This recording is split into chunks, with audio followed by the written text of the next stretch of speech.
What's up, guys? Uh, the bulking is bad is coming back around as a topic for whatever reason. There's a study out from Eric Helms. It's an 8 week study. 8 week study. Big emphasis on 8 week study. With they're supposed to be trained individuals. But what we're defining as trained individuals here, like an average bench press in the low to mid 200s. So take that for what you want. There's some people who train a long time and that's their biggest bench press. But typically, when we're talking about like not even advanced, like that's not advanced in most of our eyes. Like that's intermediate.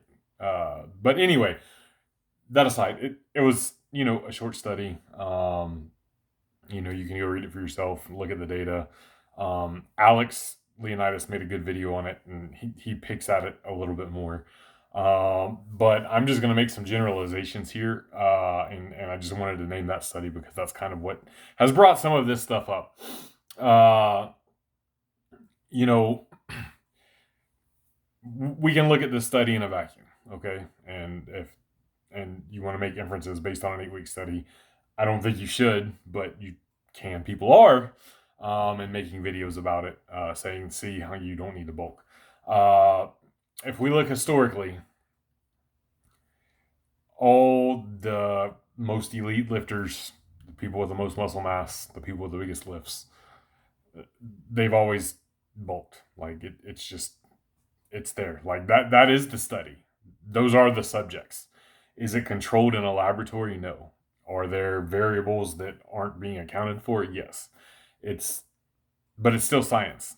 It's not good science, I guess, because there is a lot more variables and a lot of things that aren't accounted for. But it's still science. So there's subjects, and when you see a commonality among almost everybody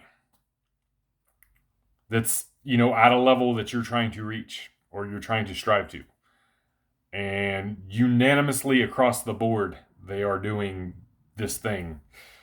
This thing is probably something I'm going to want to do. 8 week study be damned. And that goes for a litany of other things. I tell people all the time, within the powerlifting bubble, like go on open powerlifting, look at the top 20 in your weight class, and see what they're all doing that's the same as each other. Don't look at, number one does this one thing and that's what sets him apart. It's probably not. Maybe it is, but it's probably not. Or don't look at like, this guy's number five and he does this, so I'm going to do this. Not necessarily going to be the case. But if you look like 1 through 20, there's probably going to be a good 70% minimum of shit is the same amongst all of them. That stuff is the staples. That's what you want to tried and true. I'm going to do this. The other stuff, you have to find what works for you on your own. But we're mostly the same. And again, bulking has been the way to do it for years. And almost everybody that's successful has been doing it. The thing about, I've seen a certain influencer on Instagram even saying like you just need to be in like a 50 to 100 calorie surplus, because it's the muscle signal that tells your body to grow, and you only need a slight surplus, which nobody's saying bulk and turbo bulk and get super duper fat. There's a time and place for that too, but I really don't see anybody recommending that. But there is no way you're dialed enough to control a 50 to 100 calorie surplus every day. Calories in, we can measure. Calories out, not so much. That's going to fluctuate. And, we can react based on weigh ins and have a decent idea of a general area where we're at, with how many calories we're burning for the day. Or not even burning, just how many calories are coming out. When you take a shit, there's calories coming out, and you're not necessarily burning them. But it's you can't measure accurately calories out. You can get an estimation. So eating 500 calories, 700, 1,000 calories above your estimated caloric burn for the day. It's a safety net. You know you're eating enough to grow. Like, sure, you may be working hard. If you're not eating enough to grow, you're not going to grow. You have to have, the surplus of calories in there. If it's a 50 or 100 calorie surplus, if it's a 1,000 calorie surplus, you're not going to be able to measure the 50 to 100 calorie surplus. You can't get that close. And then there's outside stressors that are out of our control in our personal lives, our work life. We're not perfect. We are going to have bad nights of sleep from time to time. Things of that nature. There's going to be sometimes we don't get to hit the gym. There's going to be sometimes we're just feeling that flow state and we train a little bit harder, do a little extra cardio. Sometimes we skip our cardio. And all of these things, again, it's going to fluctuate. Whatever calories are being burned, like that you're actively trying to burn, or that your body's burning at rest, or your brain function takes calories to burn, and that all of these things we can't measure the calories out. So by being in a surplus, we're covering our bases. It's you can't ride that thin margin. You don't know I'm going to burn exactly. I burned exactly 2,631 and a half calories today. So if I eat 2,680 calories today, I'll have that 50 calorie surplus I need. And that's even if that's all you needed to grow without gaining body fat. Oh my God, John, body fat. Body fat is not the end of the world. It's not. You're not going to be able to do that. Like, it's just not realistic. Like, we can't get that close on the margins. Furthermore, the bonus calories, it's energy to expend. It's recovery. It's you're going to feel good going in the gym. Like, when you're bulking, you're going in the gym feeling good, ready to attack the sessions. You're recovered fully from your last session. You have energy. You have strength that you're gaining.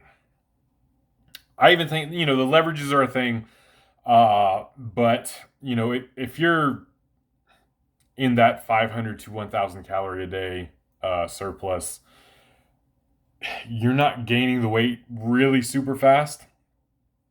And if you do put on, 20 pounds, 30 pounds, when you get up near the end of that, okay, you're going to see some differences, and those leverages are going to help you out with total load on the bar.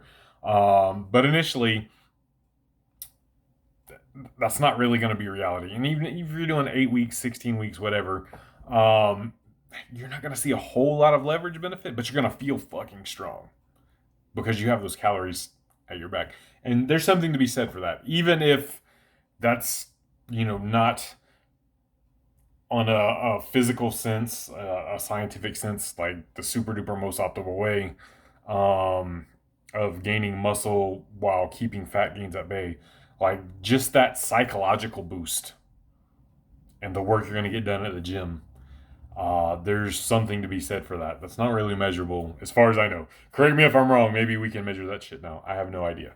But there's something to be said for that. And you should use that. You should take advantage of that. If that was the only thing that bulking was benefiting you, it's not, but if it was the only thing that you were getting benefits-wise from a bulk, it would still be worth it, in my opinion. Just that extra added psychological boost of feeling strong and recovered and getting in there and getting after it. Hitting PRs.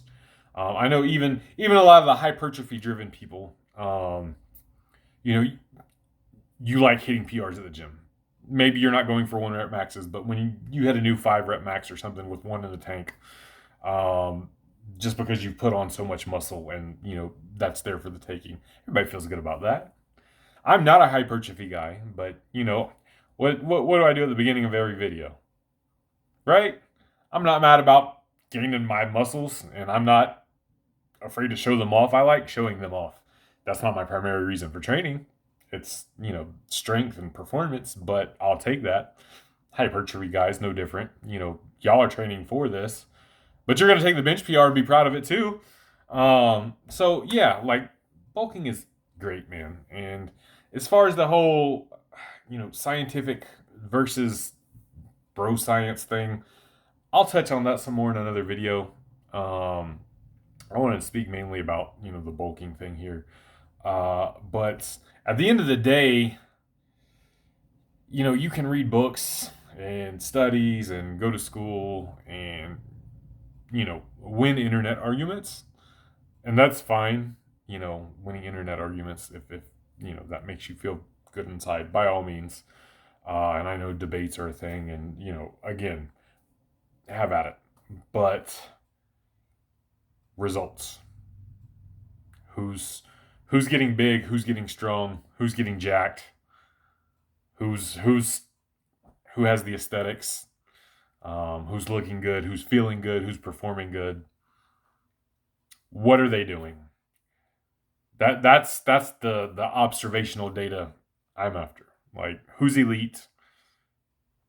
What do they all have in common? They have actual results. Like, I don't need them to cite a study.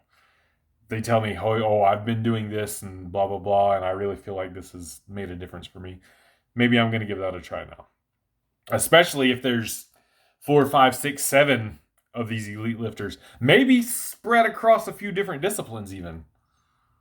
And the lot of them have said, oh, this is something I've implemented in my training, and it's helped me in this field. And we even when we have different training goals, a lot of it is intertwined. And so, this handful of elite lifters spread across different fields and different goals, all doing this thing, and they say it, every one of them has had positive experience doing this thing.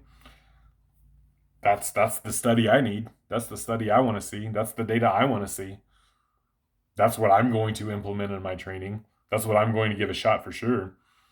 Not what, 10, 20, 30 well-experienced lifters in an 8-week study whose average bench press is a weight that I skip in my warm-ups. Don't really care. It's kind of interesting to read the data. Don't get me wrong. Like, there's value in it.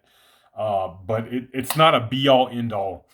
And, you can use it to win internet arguments. But if you're using an 8-week study as the primary basis of how you are going to either conduct your training or your diet, probably not doing it right. Peace!